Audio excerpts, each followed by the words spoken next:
Hey everybody, it's day 8, and I feel terrible. I've had a cold for 2 days. So if you want to know what happened on day 7 and day 6, Hey everybody, it's day 7, and if you're wondering what happened to day 6, they call it 6 because I was sick. I feel just awful. I feel terrible. And I still feel just awful, so not much is going to happen today. Nothing happened yesterday. I was going to try to get the sled to the car wash, but the car wash is closed. It's too cold.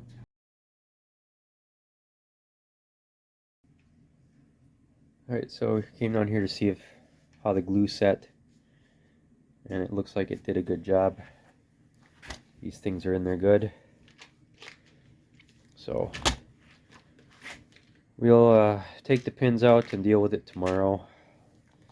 I am not feeling good enough to screw this up today. Never be in a hurry to screw something up, right? Alright, there it is. With all the boxes removed, all the pins removed. I think that's all we're going to do tonight. And,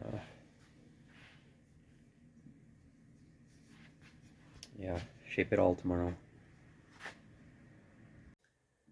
And so now, I'm really up against it, right? I got to get the board cut tonight, and I got to get polyurethane on it. And you put polyurethane on those boards, because otherwise they rot away. Anyway, under the seat, you know? So I got to get that done so that that can dry, so that tomorrow, which is Saturday, I can put the upholstery on, and there's part of that that has to be glued, and so that glue has to dry. So that has to happen if I'm going to be able to put that seat on Sunday, on the day of the ride. So those are the critical things that have to happen. And then Saturday is supposed to get up to 20, so I might be able to take the sled to the car wash and clean it out. Then I got an outside chance of getting everything assembled on Saturday. It's easy to tell that I don't really have a chance, and we'll see. All right, 2 below 0. I'm in the garage trying to do this stuff, and I feel like garbage. So this is going to have to wait for another day. I don't have time or energy to deal with that before the show or the ride. These guys, I was looking to see how big this hole is, because what I'm going to do is embed the thing in the... You know the thing. Some kind of a bolt going down through in the wood seat, and then put a nut on from the bottom, which is what they have on the Skidoo. This, I'm not sure what I'm going to do, how I'm going to do this. It looks like this is maybe 3/4 inch boards that go underneath these, or 1/2 inch or something like that. But somehow I got to make room for this wire underneath there and this big old connector, which I wasn't planning on making room for that big old connector. I had a clever plan for the wire. Crap. Anyway, and I need to replace that thing. So I don't even know what those are. Is that a screw? Or what is that? That's a bolt of some sort. I have to take that off and see how that's not attached on there. Oh, for crying out loud. Darn. So, this is spinning on the inside, and it's way up there inside the track. So I can't get at it. It's going to stay there. So I'm going to cut these straps off for the ride. A true optimist is really someone that is very keenly aware of the setbacks and the roadblocks and the less than ideal situations. But the caveat is they see them as temporary and something that they have the ability to overcome, even if they don't know how or when. And that'll stay there until the summer when we drop the track down and kind of clean this all out and put new stickers on and stuff like that. So that's that. And for now, I just got to figure out how I'm going to do this board on the bottom. I'm not happy about how that's turning out either, because I don't have a 3/4 inch board, and I think that's what that is 3/4 of an inch. I have maybe I can splice together 1/2 inch boards, but then I don't know what I'm going to do with this. Just cut a hole out of it, maybe that's what I'll do.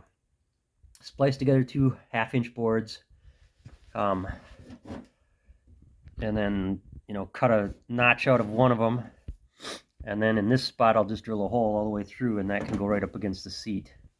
Looks like kind of that's where it was. There's seat cushion stuff on there. I'm always right. It's like when I'm right, I'm right. And when I'm wrong, I could have been right. So I'm still right because I could have been wrong.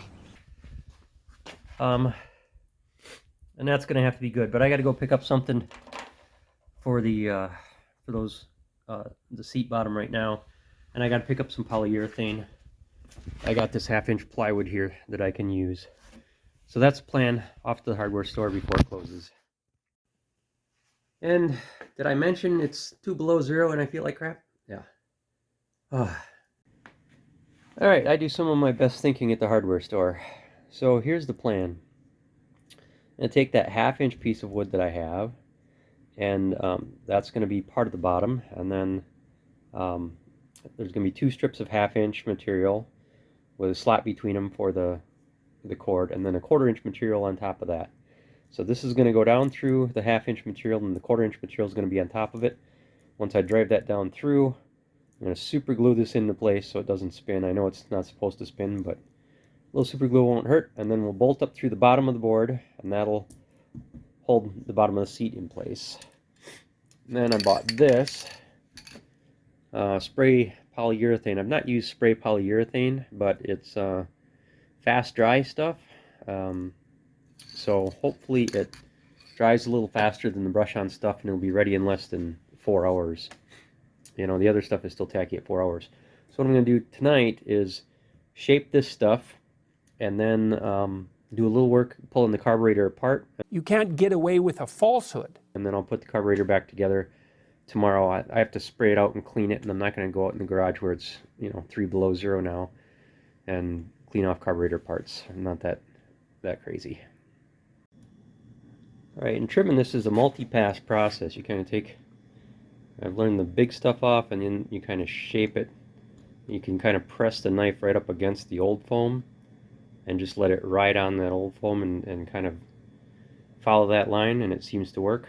So I'm just going to keep going along here and see how we do. But first step is get rid of the obvious stuff. And you just kind of work your way in.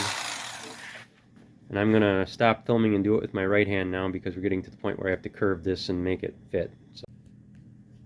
Alright, and there we go. It's kind of shaped on the back pretty good. And then the batting is going to go over here too. This batting goes on top of that. And we'll spray that down too. So that'll absorb like this crack and things like that.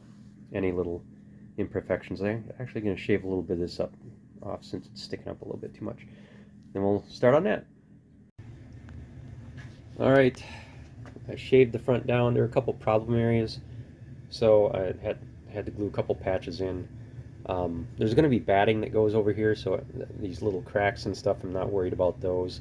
And actually, even this big crack here, if you can see that, I'm not worried about that. It was just the big dips that were here that I didn't want, and they would show up anyway. But if you look at the bottom, you can see the shape of the board I have to cut. Hold it right there. And it's not anywhere near a rectangle. So that's going to be a little more challenging than I expected. I'll have to transfer this pattern to paper tomorrow and then cut out the boards. So that'll take a little longer than I thought, as with everything else. So tomorrow's the make it or break it day, and I'm running out of energy tonight, so I'm calling it. It's day 8, done, and we'll see if I can pull off a miracle tomorrow while going to the show in Stetsonville. We'll see how that works.